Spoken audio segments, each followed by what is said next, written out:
Turid Sayer, together with her teenage sons, Magne and Lauritz, returned to the Norwegian city of Edda after many years of absence. At the entrance to the city, their car gets stuck behind an old man in an electric wheelchair who is trying to turn right. Magne gets out of the car to help, and the old man's wife approaches him. Looking into the guy's eyes, she smiles with satisfaction. He's a good boy, and then she touches his forehead.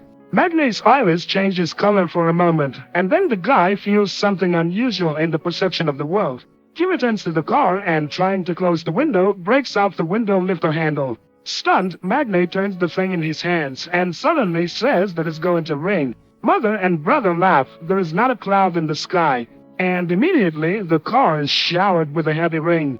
They continue on their way and get to their grandmother's old house. Laris is not happy that there is a shabby-looking trailer near the house, and Magne picks up an advertisement that calls for making the air of the city cleaner. The next morning, the guys go to school. Oddly enough, the brothers are assigned to the same class. The thing is, Magne is dyslexic, which is expressed by difficulties with word recognition and insufficient abilities in reading and writing. Magne's attention is immediately drawn to a pretty blonde, Gry, but Lauritz is ahead of him, and Magne has to sit in the back of the class next to Isolde, who is not popular at school. A lesson on the Scandinavian gods begins, and Magne learns that Edda is the last Norwegian city to convert to Christianity. It was here that Ragnarok took place, during which the gods died, and the fate of the giants remained unknown. During lunch, Magne sits at Isolde's desk again and learns that she's on the side of the Greens and is fighting against the pollution of the world. She also introduces the guy to Fjord Utul as son of the owner of the Utul Industries factories, Fjord's sister Saxa, and their mother, the director of the school by the name of Ren. And then she talks about her blog on YouTube. At the end of the classes, the two leave school together, and then Isolde notices that one of the wheels in her bicycle is bent. Much to the girl's astonishment, Magne easily fixes the brake and returns the wheel to its original condition, which surprises him as well. In addition, he notices that his eyesight has begun to improve. The next day, he, Isolde, and Gry get a general assignment in sociology and begin to study democracy. Magne suggests studying the topic by using their town as an example. At this moment, he sees his mother, who has come to talk to the director. The women discuss boy's progress at school and recall the tragedy that happened many years ago when the boy's father died under mysterious circumstances. Later, the mother notices that Magne is not wearing any glasses and does not understand how this can be. But she's distracted by Vidar Utul's car. It turns out that she and Vidar have known each other for a long time. After returning home, Vidar tells his wife Ren about the meeting with the woman, while their children Fjord and Saxa discuss their appearance and whether it matches their age. Vidar gives them a task to follow Magne, who is currently engaged in repairs, and notices a rune carved on his father's tools. Later, the guy visits Isolde's page and looks through her materials about the strange death of the fish in the fjord. The next day, the girl invites him to her place and reminds him that he no longer needs glasses. While choosing water in the store, she explains to Magne that he can't drink tap water in Edda, and the store clerk suddenly warns the guy about the danger of the vernal equinox. In Isolde's house, the guy finds out that the history teacher, Erich, is the girl's father. At dinner, she invites him to go with her to the mountain as she monitors the speed at which the glacier is melting. They can go down by paragliding. The girl asks her father questions about her mother's death, but he keeps silent. Magne shares his memories of his father, and sweeping the girl's diary off the table, finds out that she has been hopelessly in love with Saxa for a long time. The next day, he tells his classmates about the upcoming hike in the mountains, while Fjord invites everyone to a party at his house. Returning home, Magne finds his mother repairing the fence, and his attention is drawn to his father's sledgehammer marked with the rune. The next day, Magne and Isolde go to the mountains. Soon they reach a blocked bridge, but Magne resolutely steps over the warning sign. Suddenly, the boy gets a text that his mother is unwell. He hurries to the city, and Isolde goes on alone. Meanwhile, Vidar's car is driving along the mountain road. Stopping on the side of the road, Vidar goes outside, undresses, and starts hunting deer grazing on the mountain. With one blow, he kills the animal and rips out its heart. Meanwhile, Isolde reaches the glacier and sees her marks. She takes water samples and then notices the thawed entrance to the cave and photographs it. Once inside, she finds a door blocking the entrance to the depths of the cave. Standing over the fjord, Vidar eats the raw heart of the deer and emits a heart-rending cry, which frightens Isolde. Upon reaching home, Magne discovers that his mother is absolutely fine, and angry at his brother's stupid joke, goes outside. He sees Isolde paragliding down the mountain. Suddenly, the paraglider starts drifting towards electric wires. The guy hurries to the crash site and finds the girl's lifeless body. Vidar also arrives and tries to help her, and then calls for an ambulance. But nothing can be done anymore. Returning home, Magne throws away his glasses and sees the sledgehammer. The distraught guy throws the hammer, and it disappears into the clouds, which are instantly covered with lightning. After everything that happened, Magne is taking the death of her friend hard and decides never to wear glasses again. The classmates ask a lot of questions about the girl's death, but he can't say anything definite. He enters the classroom and sits down at the desk whose second half is covered with flowers and burning candles. Ren makes an announcement that there will be no history class today, but suddenly Isolde's father enters the classroom. He cannot stay at home alone. The man asks the school not to cancel the vernal equinox holiday because Isolde would be against such a decision. Later, the police announced that the girl's death was caused by a thunderstorm strike to the dome of the paraglider. But Magne objects. Everything happened before his eyes, and there was no thunderstorm at that time. Nevertheless, the case is being closed. On the same day, Vidar asks Stuart to get the insurance money for his car, which was smashed by some madman. And he sends the woman photos in which Stuart recognizes the sledgehammer. She hurries home to ask Magne questions, but he himself is shocked by such an accusation. The guy calculates how far he threw the hammer, 1,537 meters, but this is impossible. Magne buys a new sledgehammer and throws it in a deserted place late at night. And then he calculates the distance, 541 meters, which is several times higher than the world's record for hammer throwing. Meanwhile, Vidar examines the sledgehammer, while Ren speaks about the experiences of the school children who sincerely mourn the dead girl. And then the husband suddenly admits that he killed Isolde because she found the entrance to the cave.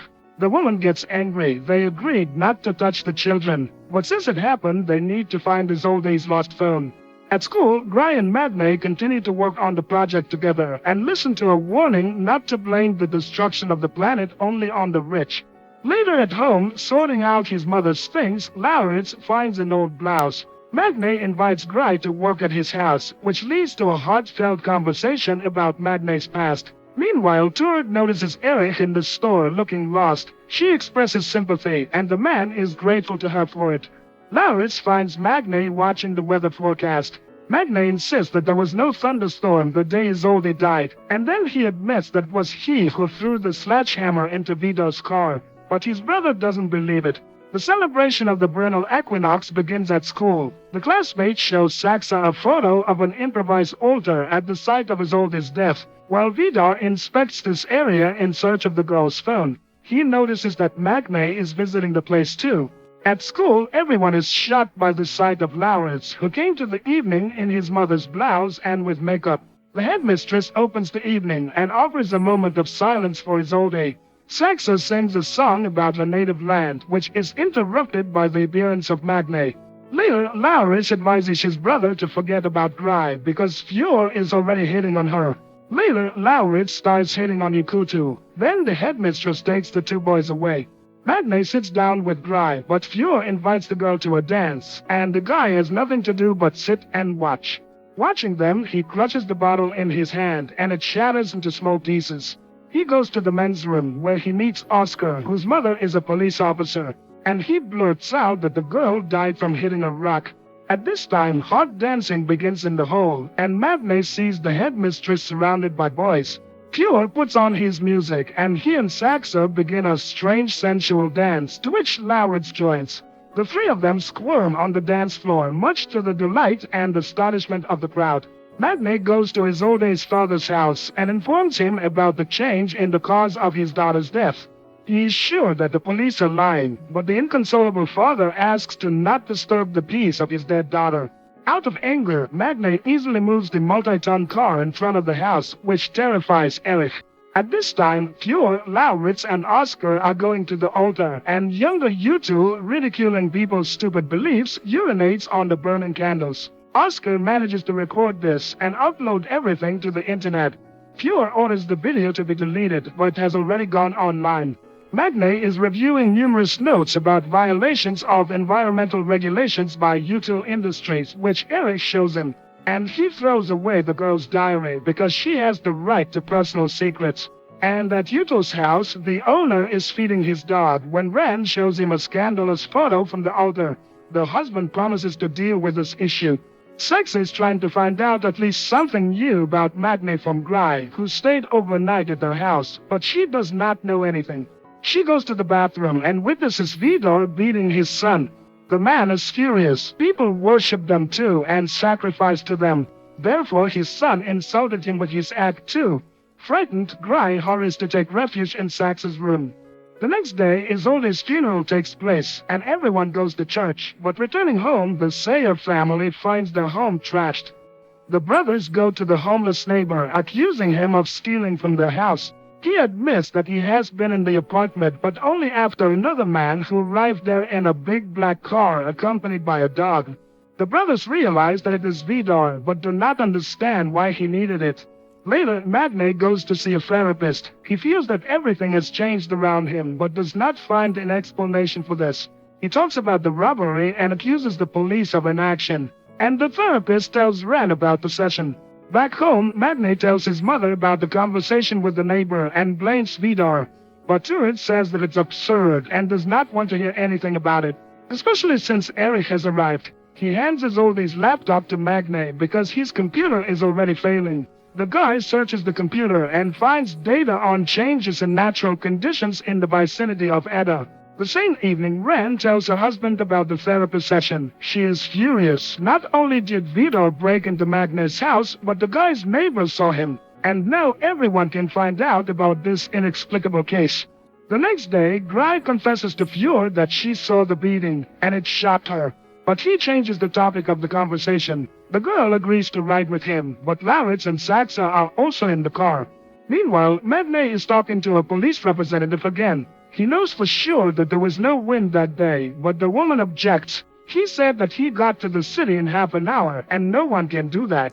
The young people are driving along a mountain road, and Fjord puts on a song in the ancient Icelandic language, which is surprising to Gry. Suddenly, a bird breaks against the windshield of the car. Saxa and Fjord come out to look at it. The sister reminds them of the need to learn at least something about Magne, and eats the bird. Puzzled by the officer's words, Magne goes to a deserted warehouse and starts jogging to see how fast he runs. He does a 100-meter dash in just 7 seconds.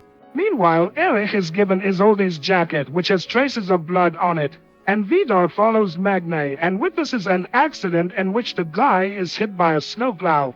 He joyfully announces to the family about Magne's death, who interfered with their affairs. Then Vidar confesses to the children that he killed Isolde because she found dangerous things hidden by them in the glacier. Ren reminds them of the danger they are exposed to by getting close to mortals. Meanwhile, the doctors at the hospital are perplexed. The guy who was hit by the snowplow has no injuries at all.